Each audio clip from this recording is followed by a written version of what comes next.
This is the Tabernacle Podcast with me, Britton Bishop. Today, John, he quit. No, I'm just kidding.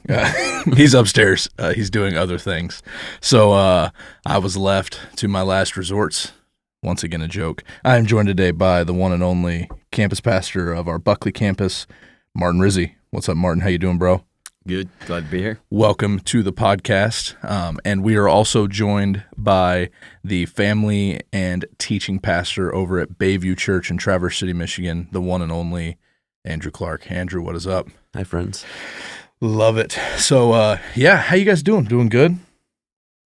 It seems like a weird question when you're asked it on a podcast. Like, it's normal enough to be asked that in real life, but when you're being videotaped and have to be close enough to a microphone, which I don't do well, it's terrifying. Good, great, wonderful. Do you feel like a third wheel?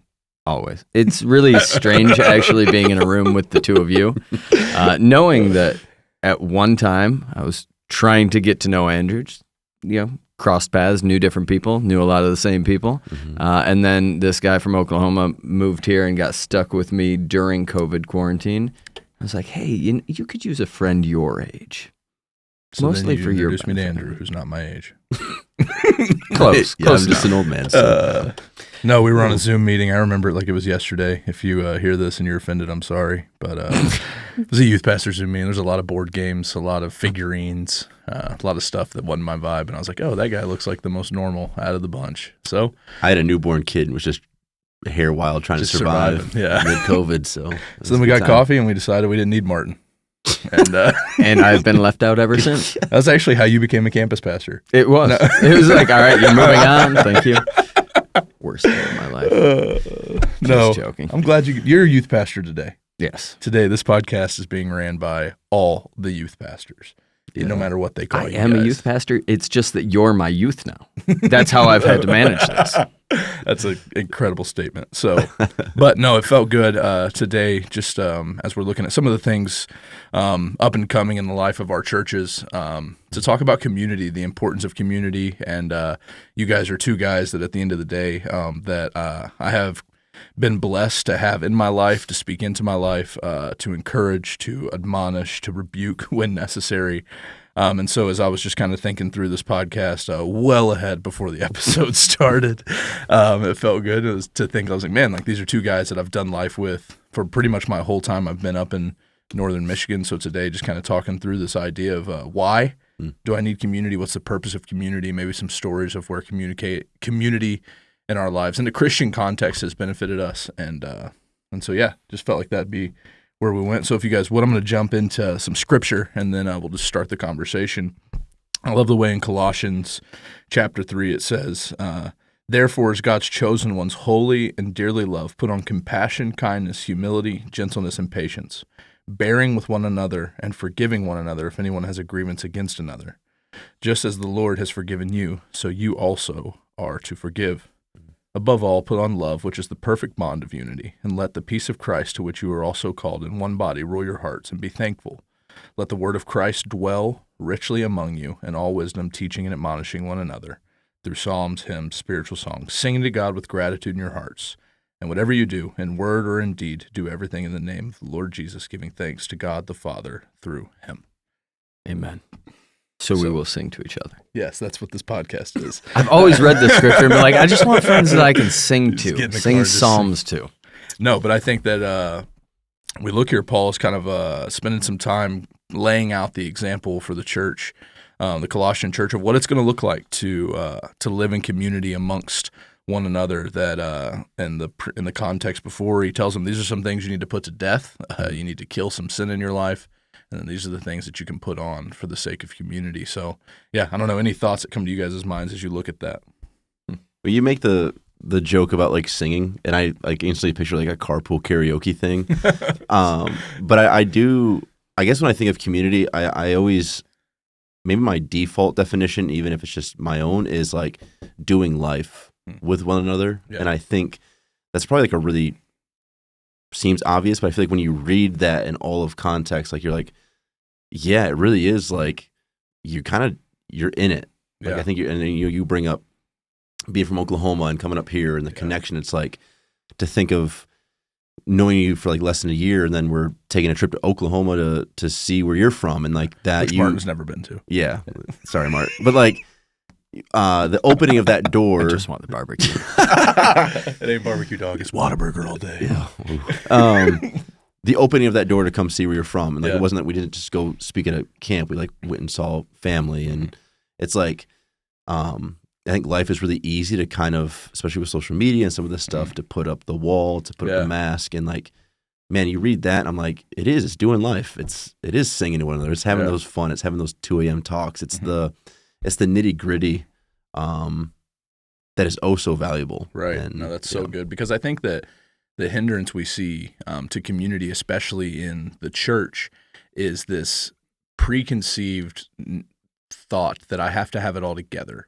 And so we're not ever actually showing up to the church gathering or showing up to church on the weekends and allowing people to see the reals of who I am, of what my life is, of what I'm struggling, what I'm going through, because we want to portray to everyone else, man, I've got it together. Mm-hmm. So, and if they really knew me, right, maybe they wouldn't want to be my friend. Maybe they wouldn't want to do life with me, because then they would be exposed to the mess. And I think that for me, I think back to my own life, even just in the realm with you guys, I think back, Martin, I don't know if you remember, I think a moment that our kind of friendship took a dive was when I got some of like the toughest news I'd gotten in a long time over at the firehouse about a friend of mine that I played college football with that took his own life. Mm. And I'm like laying on a beanbag, like weeping, like it was a really weird, like, and Martin just came over. He didn't say anything, but there was just this moment of like, I'm in the hole, the pit of hurt. And I could have done I'm fine, like let's but no, like I allowed kind of Martin into that space, and it wasn't easy. I didn't really know this dude, but it was what I had. Yeah. Right. And it turned into kind of this moment, this place where it's like, man, like I trust this guy. This is one of the first places I go when I struggle now. This is somebody I can have conversations with. And so I think that is a hindrance. And so I would ask you guys, it's a long way around. Sorry, Mike Anderson. But I would ask you guys, why do you think that is? Why do you think people that come to church feel the need to have it all together for those around them rather than coming into it vulnerably and honestly? And maybe I'm overgeneralizing, which correct me if I am. No, I think that there's a reality to that, and it's human nature to some extent. Like, it's scary to go to deep places with people that you don't know how much you can trust. Like, just as men, crying in front of another man is not where you want to start the relationship, right? Sure. Like, we want the easiest possible fix for that, and in different contexts, different relationships, it looks different, but nobody wants to start in the depths. You want to find your way there, and I think it comes down to that word you use, is trust. You give a certain amount of trust when you meet a person. You shake their hand, you hope they don't have a knife in the other one, right? There's the basics. Yeah. But then we're going to walk down this road together, and you got to take those steps. It's almost always relationships grow in those of the darkest of moments. I mean, I thought you were going to mention a different moment in the firehouse, to be honest with you. Another great moment in the firehouse. Where I realized just how much taller you were than me as I was standing on a step above you, still looking up to you, trying to make sure you understood that I was an intimidating force at that. Like, we had a nice size argument. Oh, yeah. And I don't even remember what it was about. Do you? No, I just remember people that were walking by saying, "Hey, is everything okay over the fire?" Right? We were literally in like a screaming match about. I can't remember what it was. I think it was just the trivial, like, I'm a new person with a personality and ideas. And it wasn't that Martin was against them. It was just like, and I think there were some other combating personalities in the mix, and we were just kind of going at it. And he was challenging me to not to just take things at status quo, to dig deeper in other relationships. Now I remember what it was, to have the conversations, to dig into the relationships. It was like, no, these people don't know. And we're like screaming at each other. Yeah. And it was like, now we come out of that, I'm like, I can say anything to Martin. Yeah. And not in a bad way. Right. Like, it's like, there's that unity there. Because it's like, I trust him enough that, like, because in that, I kind of lost myself, and I think we both acknowledge the fact that's probably not how we should handle everything, but sometimes you need it. But I don't know that it ever has gotten there again. I don't know that it'll ever need to again. It was like, all right, I need to know that I can be raw. Yep. Like, what you're saying here is, at the end of the day, if I can be at my worst, and maybe this is a terrible analogy, but most of us know that the people that see us at our worst are the people that we're closest to. Mm-hmm. Our wives, our children, they see the worst in us. And the reality is that's not something we want to take advantage of, but it speaks to the depth of the relationship. Mm-hmm. If you want a deep community, you've got to be willing to go there with them. And then we've got people that walk into church world and they're like, I just want to feel like I'm deeply invested in this community.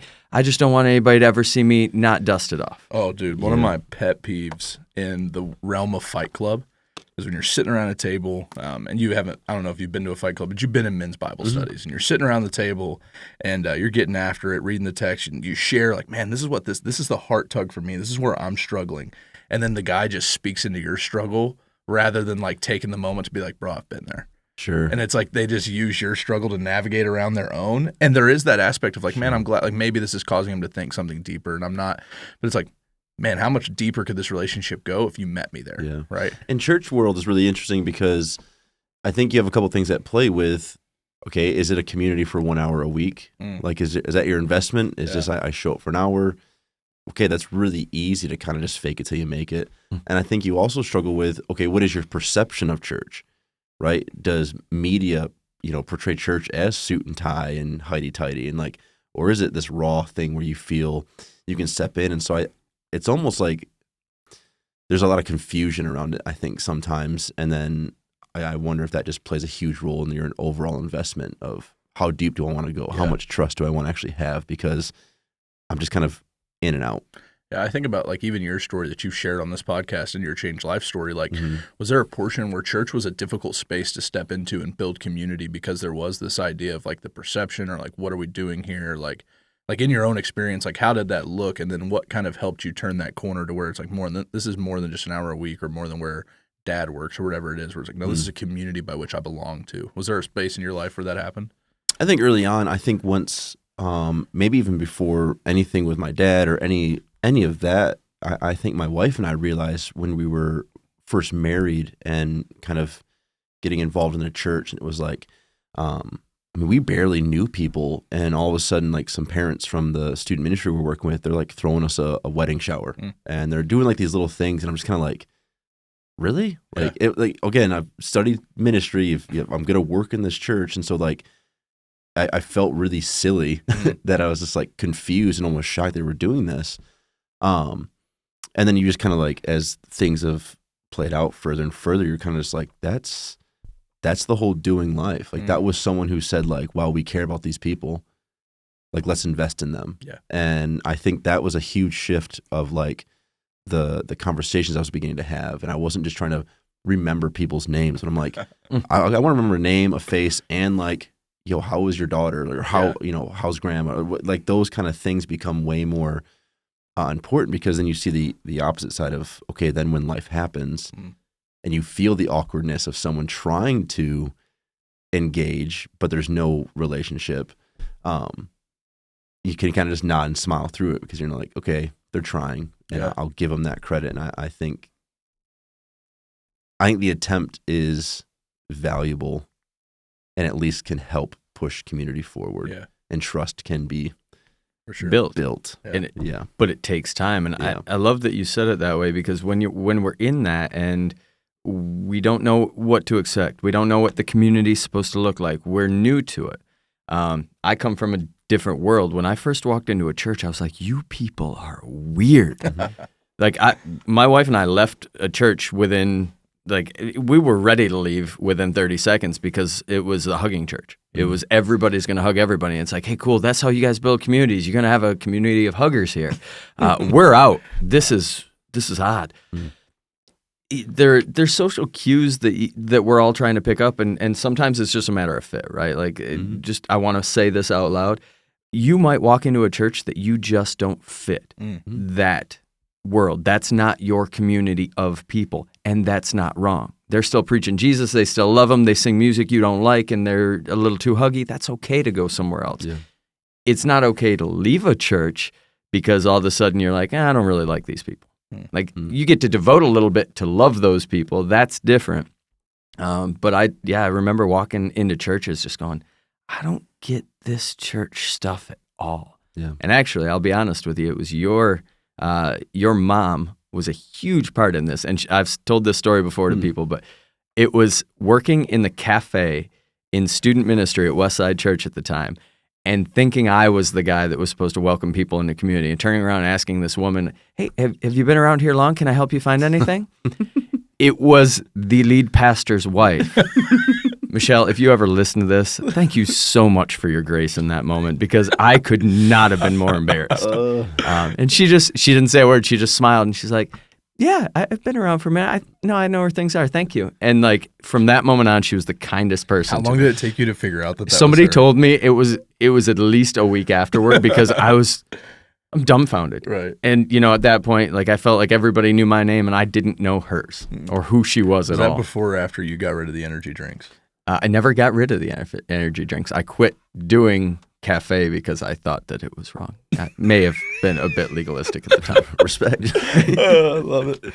No, I think you guys are hitting on some key pieces. Is just this aspect of like, man, community is what you'll make of it. Mm-hmm. And I think that for the people that want church to be a place that they can come in and get their hour fix and leave, and it's kind of just like, man, it's just a thing we do. Like that can be what it is. Mm-hmm. But I think there's also a depth that can come out of church that is more than just an hour a week. It's more than even just like an hour a week and then a 2-hour fight club. Like there's a depth to community and a life on life kind of perspective that can come out of it.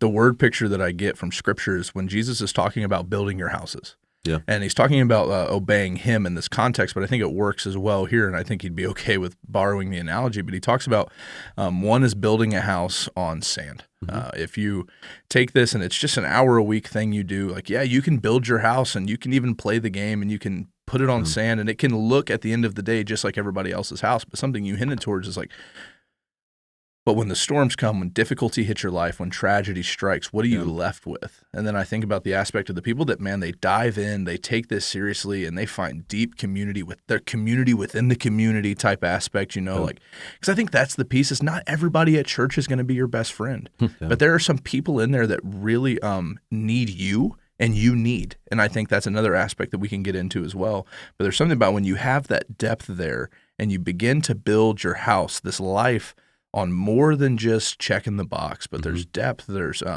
access, you're bearing with one another in love, you're being compassionate, you're kind, you're humble, you're gentle, you're patient, you're allowing the word of God to dwell richly in your heart, just like this passage we read to start.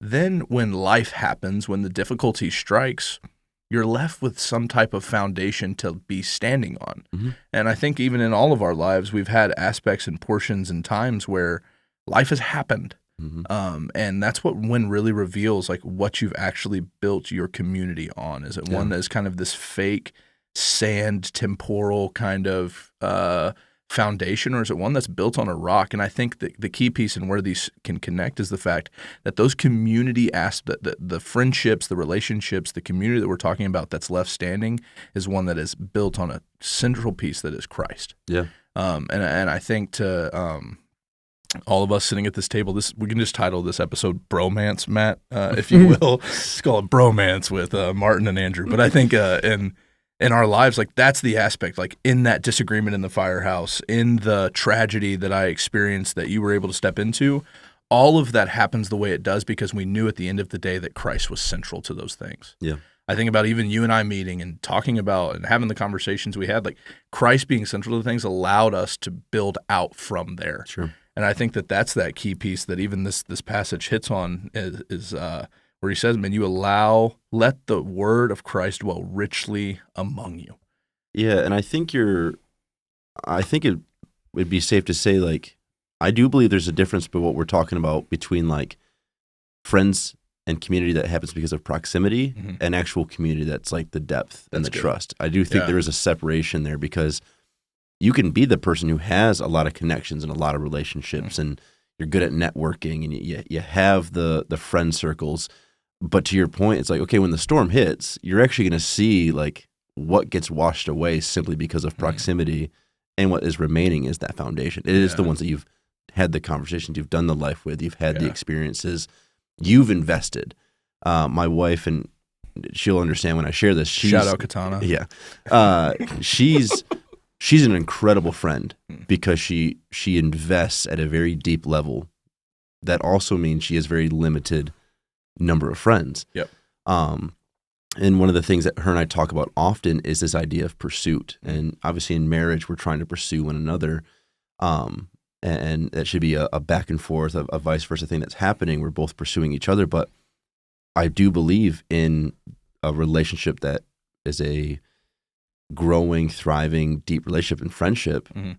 There needs to be pursuit that's happening. And something we often talk about is, again, this idea of proximity. It's really easy to say, okay, I'm close with these people, right, simply because we're close. Yeah. And so she's brought up, and this all makes sense now, she's brought up the whole, like, that limited number of friends or people she's close with or people she feels like are maybe are slipping away. And I always have to ask that question. I was like, is this the season where you're the one pursuing? Like, is there been a time, like, and if it's something you're feeling like, we're not, either of us are pursuing, that doesn't mean that person is no longer a friend. It's just probably not that layer of depth that we're talking about community-wise. That's good. I remember listening and hearing a pastor one time talk about this idea. Man, we have to bring value back to the word friend. Yeah. Because I think that proximity piece is something you're hitting on, because we're still seeing adults today choosing their friends just like they did when they were in elementary school. Yeah. Right? It's you're the first one out to recess. You get to the swings, and it's like, all right, these are my homies. Like, they all like playing on the swings. I like playing whatever, right? And this is just the crew I run with now. And I think that we still see that today in how adults are choosing friends. Like, oh, well, these are the other homeschool moms, or these are the ones whose kids play this sport, or these are the guys that deer hunt, or these are the dudes that play slow pitch softball, or these are the guys in my basketball league. Yep. And we're allowing similar interest and proximity to be the place we build deep community. And those can be avenues for that. Yep. But I think at some point you have to take that relationship to that deeper place. You have to have those deeper conversations. It has to be more than just the surface level. To borrow the analogy from our friend Foster Christie, it's more than just a mile wide and an inch deep. Yeah. Right? There's a depth. There's this piece of that I think is important as you look at building community that can't be ignored. But Riz, you got anything you want to add? Yeah, I mean, I'm just loving what you guys are talking about, because that idea of proximity it's something that we've all of us have experienced. It's that moment where you're going, well, were we just friends because we happen to work together? Yeah. In my past, it was really clear because, and maybe this is a little too deep for the moment, but go with me there or don't. There was a point in my life where the people that I hung around, we were not in a great place. We were in a desperate place. And we wouldn't have probably recognized it then, but we were living in a place, literally, most of the time we were spending in what would be called a ghetto. And, as much as you get one in northern Michigan, it was just an old housing complex. It was busted down. Things were bad, but we were together. And we had a lot of fun, don't get me wrong. Like, these were guys that at that point in life, I would have told you would have died for me until they needed the CD that I had and they stole it out of my car, right? There was something there about we weren't building anything solid foundation. We were just happened to be all desperate together. The difference being what we're talking about now is there's a desperation that we all come from that we find a level of hope in, and there's that foundation. When you're talking about foundational, I'm like, man, yeah. I think that around the world there's these groups of people that want community, but we define it differently, and what we base it on matters, because at the end of the day, we were all, partying and doing all the things together that at that point in life seemed like these are going to be my closest bros forever. Yeah. We're going to live, we're going to ride or die. They got my back on everything. 2 or 3 of them I still know. I bumped into one not long ago, and life was not going well for them.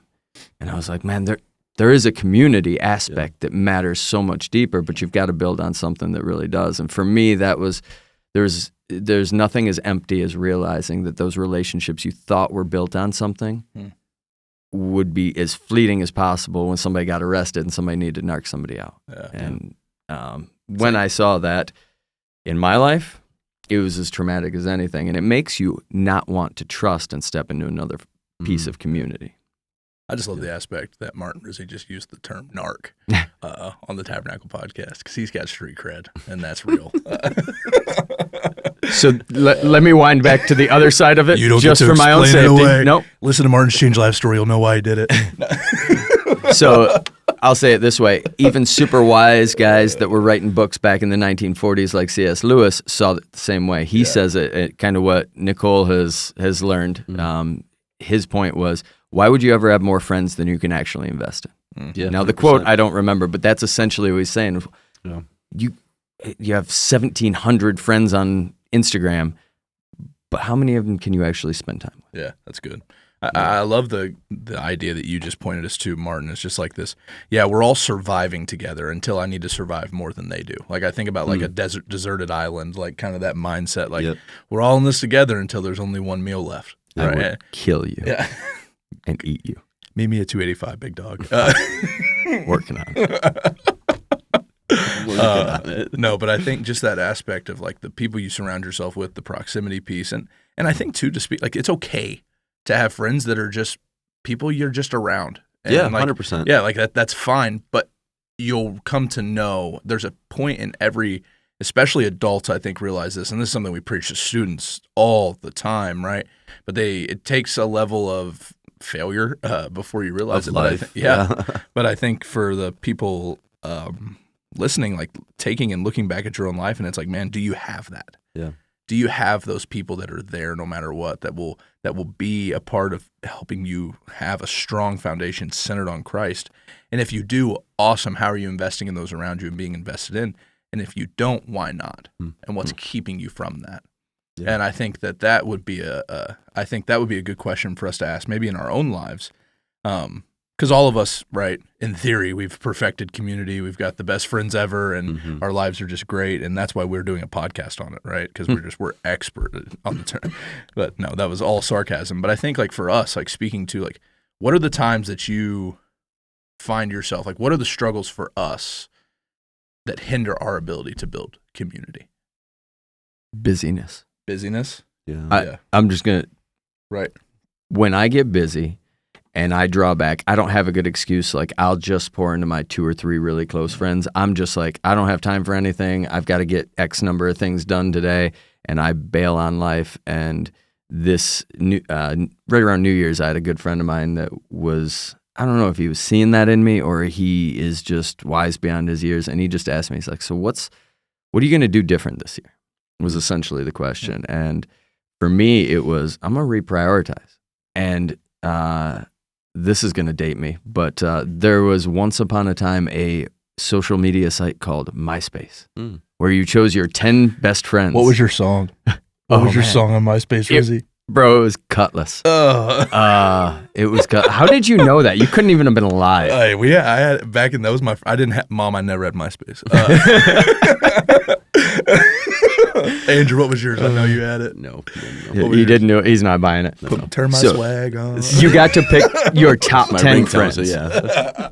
Top 10 friends, and it ruined friendships, right? Like people found out who your top 10 friends were, and they're like, "You're out." I didn't make your top 10. Why is that wrong? I think it was Brian Williams out here that reminded me. He's like, "It's okay if you like the people you spend the most time with." Yeah. Oh. Yeah. Like I'm not being selfish because I actually prefer to hang out with Andrew than Martin. Yeah. Hey, I will say, bro, you cook better than him. I'll take that. Every time I go to Andrew's house, he makes me cook. Yeah. You claim that just means he's the smartest person at the table. Thank you. I think that's one. Busyness is definitely a reason in people's lives that community is the first thing to go. And that. What about for you? Is there anything else you would add, kind of that you found? Business did come to mind first. I think that's just the go-to because that's a really, it's like when you have kids, like they just become the easy excuse to use when you don't want to do something. Like, oh, kids are sick. Right? You know what I mean? Like it's just like it's like he's never actually used that with you. Yeah, that's because me and Liam are dogs. Yeah, Lee's in it. So, but I think it's really easy to kind of fall into that trap of busyness. I do think something that I've kind of picked up on, and I think you were hinting at it, and it sounds like Brian's quote, and that idea of like, well, these are the people I really just want to hang out with, and like, if you're on the outside looking in, like. I wonder if like jealousy and some of that stuff, like some of those kind of emotions, will play a pretty big hindrance in terms of like who I'm spending my time with, why I'm spending my time with it, my perception of the time spent. So, well, I mean, have you guys never been on the outside of the circle wanting in? Oh, I'm sorry, because I live there, and it's like. I want to be friends with them, therapy with Martin, and I don't know why I want to be friends with them. Yeah, that's good. But I see this happen in church a lot. It's like, there's a lot of people who want to be best friends with John Vermillion, and I'll be the first person to have his back. It's hard to be best friends with a congregation of 1,200 people, right? it's not possible. No, I that's something you definitely hear all the time in the church. It's like, well, this place is just cliquey. And it's like, well, build community and you can have your own clique, right? If that's what you want to call it. But no, those are just communities that have been built through years of experience together. So yeah, and I think this is something you hit on earlier, is like, those people have 20 years of history together. So to think that you're just going to jump in and like be in the mix, like, no, they care about you. They love you. They're glad you're here, but you're not going to go to every dinner party. But you could build a community of people that has that. Like, you can be the catalyst for inviting other people along and building that deep community 100%. Right there in that place. That's the pursuit. Yeah. Right? That's what I was trying to say earlier. It's like almost like that idea of like, man, if something you really want, like you can at least pursue, like take the steps. Maybe it reaches a point where it's like, okay, this isn't what I thought it was going to be. Mm-hmm. Well, that's fine. Okay, like at least you tried. Yeah. And I think social media plays a huge role in that. Like half the times you wonder like why things are actually posted other than just to make people be like, flex. Oh, I wasn't there. Right. Yeah, it's a flex. Like, and you see it, and you're like, I want to be there. Yeah. And then you step back, you're like, do I? Wait, why? I've actually been in the room with them. That's not how they interact. Why do I want to be there? And so that's where I think that some of those emotions and some of those thoughts play it, and you get in your feels, and next thing you're like, I'm not going to hang out with anyone. Let me ask you for some help here, because I've got that conversation came out of a lot of conversations I've had recently with people that have been around church world for a long time, but maybe something went on in their church and they've changed location. And the reality is that they have this desire for the same community they had. Mm-hmm. Right. I was going to this church for 10 years and I was really ingrained in it, and it just doesn't feel the same here. My answer being, it won't for 10 years. Yeah, 100%. It's never going to be the same. But you're in that boat right now. Yeah. Like you just took on a newer role at Bayview, and it's like, all right, so you're going to have to, if you want to be in community with people at that church, which, I mean, just shout out, not all pastors have to want to be in community with just people at their church. Sure. Yes. And you don't have to just want to be community with people at just your church. Right. But if you do want that, how are you going to go about it? What's it actually going to look like tangibly for you to start building in relationships there? Show up and be involved, and things like that. Like, I mean, man, so I actually have to go to stuff. Yeah. Risk. Yeah. That's again that word pursue. Mm-hmm. Like it's like if it's important to you, right? If it's something you honestly do value, something you really do want, like then go for it. And Martin, you said it exactly. It's like, how many times do you talk to people who are like, it's just not what it was, and it's like, but what it was wasn't here, right? And what it wasn't even like you've invested, you pursued, you put blood, sweat, and tears most likely into that for multiple years. You get back to work. It's the building process. And to Britton's original point, where was the foundation? Mm-hmm. Was it on the events that you were doing there? Was it on the four walls that you were part of? Was it on an individual or people? Yeah. Or was there I could go anywhere and feel at home because these are Jesus people? Yeah. That's good. I know, and I got to do it, but plug for the Jesus Revolution movie. If nobody saw it, it is the most amazing depiction of this, because you're seeing an old church, an old dying church, invaded by hippies. I'll try not to give away too much. You can just give it away. But the idea of, I'm telling you, it's worth seeing. For everybody out there that thinks that every Kirk Cameron movie is bad, he's not in it. But it's worth watching.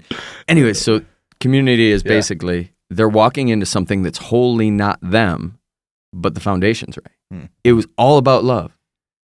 Crusty people that have been out, the chosen frozen that have been sitting in the same church for their whole life, never reaching out, and a bunch of hippies walk in, and when they finally sort out what the foundation looks like, there's some beauty to it. And the movie is actually really good. It's entertaining. So, well, I went to a smaller Bible school. It's grown a little bit now, but since graduating, a lot of the times, like, the conversation comes up of like, how was college, or what was that experience like, or what did you learn? And the thing I kept falling back on was like, it's what you make it. Mm-hmm. Like, it really was like, we had the curfews and we had the weird dorms only open at these times and all that kind of stuff. And like, man, that sounds so like restricting or so not fun. And it's like, I had the best 4 years of my life because it was like, it's the time, the investment. You went and found, you did what you wanted to do, you made it what you wanted it. And so to that point, it's like, I do think that individual walking into a new church, like, You can sit back, you can complain, you can be upset. It's not what it was. Or you can get to work and get involved, start investing, start at least pursuing this idea of like, okay, what does it mean to me to be a part of what is happening here? Yeah. What is this? Can I become part of this foundation? Like, what does this actually look like? I don't know. I've never just been, quote unquote, given a friendship. Right? That's like they just never like just happened. Right. There's always been effort. Yeah. No, I love the fact, like the phrase like get to work or getting to work. I think it's one that people forget sometimes, is that relationships take work, real life relationships. And I think that's a part of just the culture in which we exist is like, man, some of people, like the extent of their relationship is I hit follow and they followed me back. Yeah. Or I like their post, or I share their post, or we interact in the comments, but there's no really like investment there. There's no deep like, man, it's going to take time. It's going to take effort. It's going to take scheduling. And I think that there's almost became this like, and it's infiltrated a lot of our lives, but we see it in our community as well, as it's infiltrated this aspect of if it's not convenient, it's not for me. And so like we want all of our relationships to be like McDonald's. And I just want to come in, drive through, get my fix and leave. And then I wonder why my stomach hurts after. And it's like, because you're not actually investing in the finding real, true, good nutrients in that space. And I think that the reason our friendships aren't the things we are is because we're not taking the time to invest, to spend time sorting through and having conversations and having the awkward first lunch or coffee meeting, or having the awkward first time we go to their house to eat dinner, or having that awkward interaction, or figuring it out, or getting to know somebody, telling your story again, and getting past the part where it's like, this isn't convenient and understanding, but it's worth it. I just think for me, like when I moved to northern Michigan, like I just moved from Oklahoma where I'm known and I know people, my best friends are there. I've got people all over that I just know, and it's easy, and I can walk in and they know my name. It's like Cheers, right? It's just like everywhere you go, you're just known, all this stuff. And it's like, okay, now I'm in northern Michigan and I don't know anyone and it's COVID. What are you going to do? And it's like, well, to an extent, I had a conversation with one of our students last night, because when I moved here, I moved into an apartment attic type thing above a family of the church's garage while I was kind of trying to find somewhere to live and all this stuff. And at the time, I was like socially awkward. I didn't know these people, and it was COVID, and I was pretty sure the tab was going to fire me as soon as finances hit the fan. And it was like, I'm going to be the first one to go. So I'm just not going to get to know these people because I'm probably going back to Oklahoma soon enough. And so I didn't take the time to really get to know them. It was just kind of like, hey, thanks so much for letting me stay here. But now looking back, like I was telling the student last night, I was like, dude, if I would have known what I know now 3.5, 4 years ago, I would have been in your house 3 meals a day. Like I would have hung out with you. I would have caught so many fish. Like we'd have done all. And it's like, but I didn't take the risk to really get to know them. And now hindsight's 2020, right? You look back and man, that would have been a great place to be invested and get to know. But I think about like coming here, coming out of church culture, coming into a new church culture, like campus pastors are the worst. Like that's all my perspective going into it. Like these are dudes that like, but there's just that risk and work aspect. Like, so true. Man, I'm going to get to know these guys. I'm going to have the awkward meals. It's going to be going over to the Rizzi's house and taking my shoes off even though I don't want to, and sitting around the dining table and eating the best food I've ever had, and realizing like, man, these people are awesome, and having the awkward interactions. But I think that there's a level of work, but it's worth it. There's a reward attached to that if you'll take the time and play the slow game. But we've got to step out of this aspect that we just want it to be quick, convenient, and easy, and invest in real life relationships. Because that's where I think where we find true value. That's where we find what Paul was talking about when he's writing to the Colossian church. These people that we're doing this, we're bearing with one another. That's more than just an online or virtual or convenient. That's real life stuff. These are people that are going through it. And so, I think it's both ways. That bear with one another is you're doing it together. And I think that's what we've kind of been saying and going through. And it's, I have a guy now, he made the comment like, oh, if I would have known. And it's like, there was this guy in college who I just didn't like, and I never knew why I didn't like him. I just didn't like him. Right. And then there was that step of like, well, what if I just actually tried to get to know him? And now he's like one of my just good friends. And it's just like, oh, I just had to try a little bit. I had to actually invest something a little bit to get past my issues. And there was a risk. Like, what if he rejected you? What if we just butt heads forever? Like, I remember working in the restaurant business and having a guy that was just jerk to work with. Like, just worst attitude, just frustrating at all times. I love you, Brett. But he'll never listen to this. But if he did, I wouldn't feel bad saying that, because there was a moment where I finally walked in the office, and I don't know why I always yell at taller people, but I'm looking up at him. He's 6'8" inches taller. In your at least, defense, yes. that is 90% of the population. Male population. But I walk in, I start yelling at him, and I'm not a yeller. It might sound in this podcast that I am, but so we have some yelling. Yeah. And our relationship changed like that. And it was like, man, I had to take a risk and just be really genuine and have it out. And he's still one of the few people I still talk to about that. And I think that Scripture speaks to this, not just there. You know, I was looking at some Proverbs. I'm like, I can't remember which one it is, but it says that, you know, a friend loves at all times, but a brother is born for adversity. It's like, even in here, I was looking at the scripture we read in Colossians 3, and it's like, all right, there's that first section that tells you all the good stuff, like be patient, be gentle, all the stuff we're supposed to do, humility, kindness, stuff that I'm bad at. And then it, like, for the center section, it's all about forgiveness. Yeah. It doesn't tell us, it almost just assumes adversity. It assumes conflict, because that's essential, because any relationship has risk. Yeah. Being that we are all currently married men, we understand every relationship takes risk, and everyone is guaranteed some level of conflict. In the midst of that, it doesn't ever feel good, but that's how the relationship has grown in my perspective. No, for sure. And I think too, like, it's knowing that you have those people in your life that you can have that conflict, and it's not going to blow up and be all over afterwards. And I think that comes with time and experience, and that's not ignoring the fact that, man, like, there are people out there that have been hurt, that have taken that risk, that have put themselves out there, that have been vulnerable, and it didn't go the way you thought it would. And it's just like, then I'll never try again because they just hurt me. And I think that's so many people's attitude nowadays when they walk into church is, church people hurt me, church people hurt my family. And if it wasn't for church, like, and that's that whole piece. And it's like, man, like, not all of them. Keep taking that risk, keep going, because Jesus died to redeem all of that. And I think that whenever you can find yourself surrounded by people that are centered on Christ, you will be surprised by how much and how well they're going to love and support and be that friend, that community that you're looking for. And so you just said something that opened kind of a can of worms in my head. You're talking about church hurt. I refuse to say that term. Yeah, but you're defining at least an aspect of it, because there's a wild difference between I was hurt by an organization and the policies within, and somebody that happened to go to the same church I did made me sad once. And those two things are vastly different. Both of them have their place, and both of them have an impact. And I'm not even saying what you should do with all of them, but identifying that reality. Right. It's such a coined phrase, especially for our generation, is this idea of church hurt. I don't go because legalism or whatever. And there are people that have legitimately been hurt, and I'm not ignoring the fact of that, but that's not all churches. That's not all people. And it wasn't Jesus that did that, right? It was just that aspect that it was a person within that organization that is a sinner that's saved by the same grace that we're saved by. That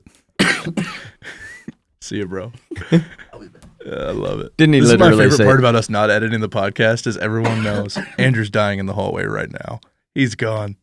He's gone. For context, he said, my biggest fear is that I'm going to have a coughing attack.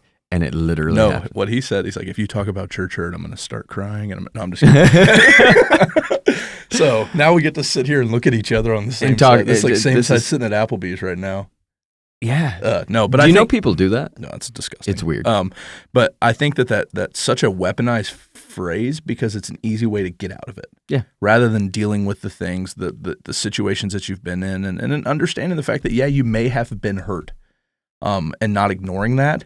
But also Christ tells us to forgive people. That whole center section. Yeah. To forgive, to extend to them the grace that's been extended to you, and to keep it pushing. Yeah. But church hurt, that term in general, it assumes no responsibility on an individual's end. Good. Yeah. It's everybody else's fault. And there's maybe a rare few times where that is absolutely accurate. Yeah. It's a poorly run, whatever. Something could have happened. I'm not going to discount that. But what I am going to say is, if you are looking at any relationship in your life, any amount of community in your life, and you are not willing to take responsibility for at least an aspect of it, you will never be in a deep intimate relationship. 100%. That reminds me of the passage that even on our staff covenant here at the Tabernacle that we talk about with dealing with that conflict is Matthew 18, right? That if somebody's hurt me, if someone has brought offense to me, I'm going to talk to that person. And so for that individual out there that's struggling with forgiving or with church hurt or whatever that is, have you had the conversation? Have you had the conversation, or did you just step away from it for this? Welcome back. Dude. You're good, bro. I don't know what just happened. Yeah, you're like looking at me, and I was like, is it? Or am I striking a nerve right now? Why is he crying right now? Whoa. To take the pressure off, Andrew, I will say that, yes, what you just said prior to I want all the putting pressure on all Andrew. the focus back on the guy that just coughed his way out of the Can you room. zoom that camera in on his face. No, where were we? Matthew 18, Yeah. church hurt. So I've seen good examples and I've seen bad examples of this, and I've lived on both sides of it personally. Like I don't do Matthew 18 perfectly all the time. Me neither. But people that do, there's something that is exceptional because very rarely, and if you're unfamiliar with Matthew 18, open your Bible, go look at it. It's basically how we deal with conflict in church world. It's an avenue for reconciliation. Yeah, and it as simple as it can be summed up Taught as by Jesus. go deal with it. Yeah. You talk to a person one-on-one. If that doesn't work, bring somebody else with you. Worst case scenario, you got to get the church involved because the church authority can support some of that. Yeah. But when it's done well, and when I've seen it done well, I've seen reconciliation by people that, and again, just like we said, that adversity, that conflict builds their relationship. Yeah. When people skirt this in the church, it becomes a place of divisiveness and disunity, and it almost always costs somebody something that they were not willing to spend, if that makes sense. Yeah. Yeah. So I think to kind of bring this to a one-point conclusion or whatever that is, and then we can talk about some other stuff as well. What would be your encouragement to the person that's maybe listening to this, that's on the cusp, that has that desire but maybe hasn't taken that step? What would be your encouragement to that person that, man, like true biblical Christ-centered community, in my opinion, is crucial to the life of a believer?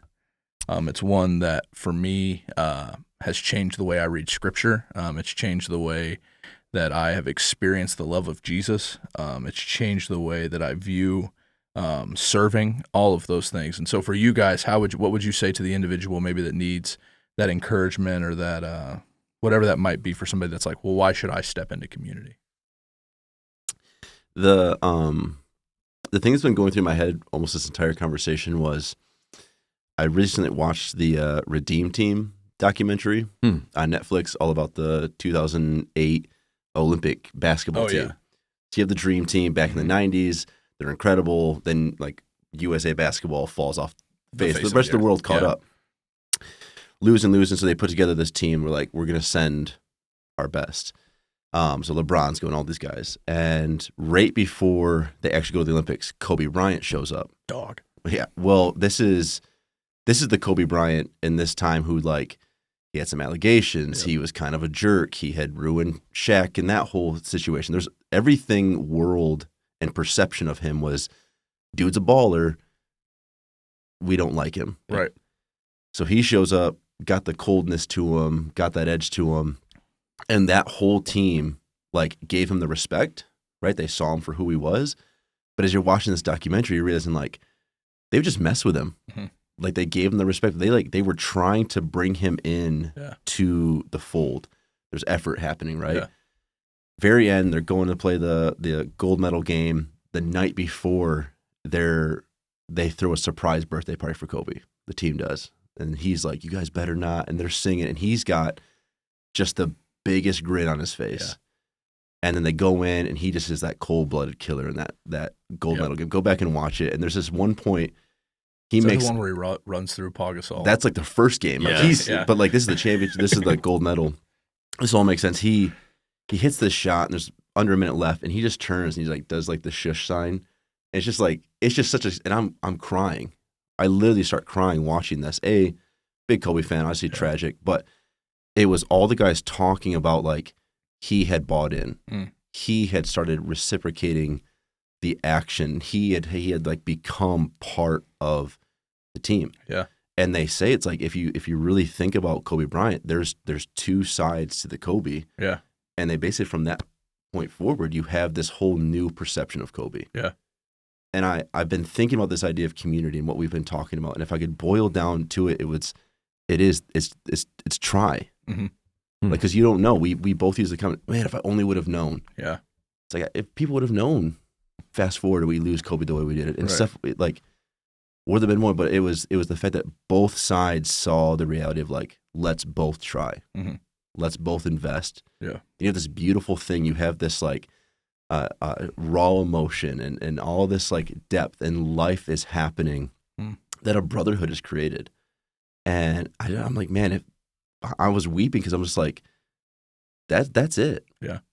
Like, just care. Just try. That's good. Bro, I absolutely love that. One, that you referenced that documentary because that was awesome. But two, there are so many guys here, and I'm gonna make a stretch here, and you guys will protect me when I get beat up by some old fellas next week. There are too many guys in this church specifically that think they're the Kobe of the world.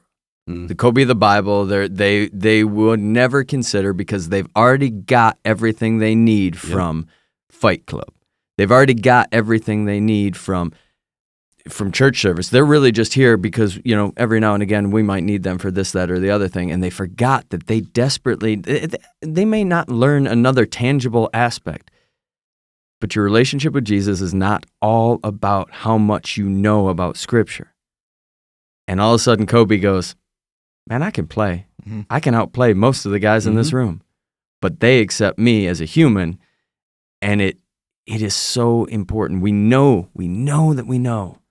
that this walk, this getting closer to Jesus thing involves other people. And I don't know if Kobe found Jesus in those moments, but I'll tell you what, he saw something in other people. That's good. I think the key piece that we see come to play with what you were just talking about is the key to relationships is it's not just what am I going to get? Yeah. It's what can I give? Mm-hmm. And I think that whenever you center yourself in between those two spaces, that your friendships aren't just about what you're going to receive through that interaction, that relationship, but it's what can I give to other people? How can I be the hands and feet of Jesus in their life just as much as they can be it in mine? And that's where we truly begin to see Christ-centered community start to get built. And that would be my encouragement is look outside yourself as you look to build relationships. Look outside what you're looking to receive or what you want from other people, and maybe ask, can I be that for somebody else? Yeah. And take the risk and the hope and the fact that Christ will honor that effort and see that, and he's going to put people around you that are going to pour in just as much as you're pouring out. Yeah. But I think that he matches that investment to an extent, and that's my own idea. I don't think I pulled that from anywhere, but I think that there's an avenue that, man, what you put into it is going to be what you get out of it. Mm-hmm. That's like an old adage. I remember my coaches used to tell us that. What you bring into this and what you put into it is going to be what you get out of it. If you just want church to be 1 hour a week, you show up, you walk in, you get your coffee, you sit down, you get your fix, and you leave, what you put into it is going to be what you get out of it. But if it's a place where you come and you invest, where you belong, where you serve, where you're known and you're knowing people, what you put into it is what you get out of it. Yeah. And I think that leads to kind of the last plug aspect, unless you guys have anything else you want to add to that. It's just the team. Like to that point, we can all do it. Yeah. You can do life alone. Like Kobe could be the superstar by himself, LeBron, all this stuff. It was the buy-in of like, oh, we're better as a team. Yeah, 100%. We're better doing this together. And for those of you out here going, I don't care about the documentary, give me the Bible, go read about David's life. Yeah. David was the Kobe of, like, he was the guy that had every reason to be able to say, I got this, and yet he surrounded himself with men. He surrounded himself tightly with men, bunch of, mighty men, yeah. And all of a sudden, at the end of that story, you realize why he desperately needed the men around him. Yeah. Because when he secluded himself, things went real, real bad. That's good. That's a great tie-in. Mm-hmm. And I think that points to the fact that for a moment, we're going to push pause and direct this. Men, you need other men in your life. This wasn't an accident that we got a Bayview guy at the table, that we got some tab guys at the table. That we have an opportunity in the life of our church, in our churches, an opportunity in the life of the kingdom of God in northern Michigan to let and allow men to come into community with other men, to build that relationship, to surround yourself with dudes that are chasing after Jesus. It's more than just I like to hunt and fish or play golf. but it's dudes that you can find Christ-centered relationship in, and that's one that we're offering at both of our churches, Manistee, Buckley, and Bayview in Traverse City, is our Man Up Men's Retreat. And this is not a shameless plug. This is guys, this is crucial for the life of our church. Yeah. This isn't because we want to have a bunch of people there so we can have an awesome poker tournament or whatever, the rocket launch thing. Who gives a crap? It's fun, whatever. This is crucial for the mission of seeing Jesus' kingdom come and his will be done in northern Michigan. It's gonna take men stepping into the gap, building community, getting serious about their faith, getting serious about Jesus. And I think that this could be a great launching point. This could be a place where it all starts. 100%. Amen. And I want to go one step further on that and just say, I never understand why people think that there's like a reason, like plug. Yeah. Nobody's gaining anything from getting larger numbers here. You don't get commission? No, we genuinely believe ourselves that this is worthwhile. That's 100%. the only reason why it feels like when we sell stuff like this, we are selling it because it's that important. 100%. There's so many, like, I think, like, it's like, yeah, well, they're getting paid, like, to be the guys. No, like, the reason we're so invested is because we care. And because I've seen these things and the way Jesus has used these type of events and these type of settings to radically shape and change my life. And so, yeah, that's why I push it. It's not because of anything other than that. And I know there's a dude out there that thinks he's too cool, too busy, or too tough. Prove it. Yeah. Come on over. Meet me at 285, big dog. And for those that really did resonate with the Kobe analogy, there is a 3-on-3 basketball tournament. I am still recruiting for my team so I can beat Andrew. Now, but guys, this is what we do: is we come together, we as men, and we have some fun. And ladies, if you listen to this whole podcast, nothing we said is singular to men. Oh, that's because we have a Tab Women's Retreat coming up. Exactly. That you can all go to as well. And boom, you can't say this was just about dudes. Exactly. We just are more qualified to speak about that one. So come out, have some fun, see what community could look like, and take a risk. I have a question. Maybe Chris and Mira listen. Will there be steak? He claims it is in writing. Apparently it was in writing last year. It was in bold on his email. Okay. It's how he started the last two meetings about it. I'm not going to be the guy that says there's going to be steak. I just remember last year I was told there was going to be steak and wings and all this, and it's like, oh, sick, Lake Ann pizza. Just say, come on, guys. This is camp. I love Lake Ann, but steak is not. We're not having T-bones out here, but there's going to be beef on the plate. Yeah, that's what I'm told. I'm excited about it. It's in writing. Love it. And it's 26 hours, something like that. Come out, be a part of it. I have no idea what the dates are. That's why Martin's here. March 17th, 18th, St. Patrick's Day, I believe it is. Timed. I knew he'd know. Friday, Saturday. Yeah, come hang out. It's going to be an awesome time. Yeah, there will be a link in the little show notes if you want to go click on it and register. We'll have that. You'll register through the Tabernacle, though. So Bayview men, make sure you register through the Tabernacle. We want credit. We get that commission. Remember, absolutely. So no, but it literally does start after work. Yes. It starts in the evening on Friday. I don't have times off the top of my head, and you're out of there on Saturday night. Your wives won't even notice you're gone.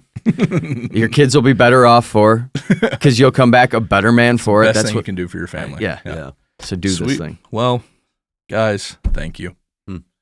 Thanks for coming, Kay. Thanks for being my friends. Thanks for hanging out.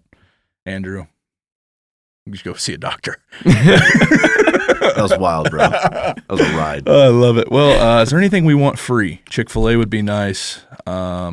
Starting to get a little sunny outside, so Dublin General Store, no free shout-outs. Where them brats at? Have we shot for Mundo's yet? I feel like that's Mundo's possible. That'd be clutch. Yeah, because if they send us stuff, I don't have to go in there and feel like I'm too old. We could have anymore. Mundo's merch on the table, maybe a little plant. Just kidding. I have enough of those in my life. Yeah, Mundo's, no free shout-outs. Lilith, hook it up. Skylar Bibles, we haven't talked to you in a while. Why not? Yeah, and any of you out there, Trace Cakes, 100th episode coming up. Just going to let you know right now. Prove it. There could be a cake. There could be. Trace Cakes. Trace Cakes. You ever had Trace Cakes? Mm-mm. For all your family's needs, if you ever have a birthday party, a gender reveal, anything like that coming up in your life, Trace Cakes is the first stop shop for any cake you need in your life. Cookies, we can do it all.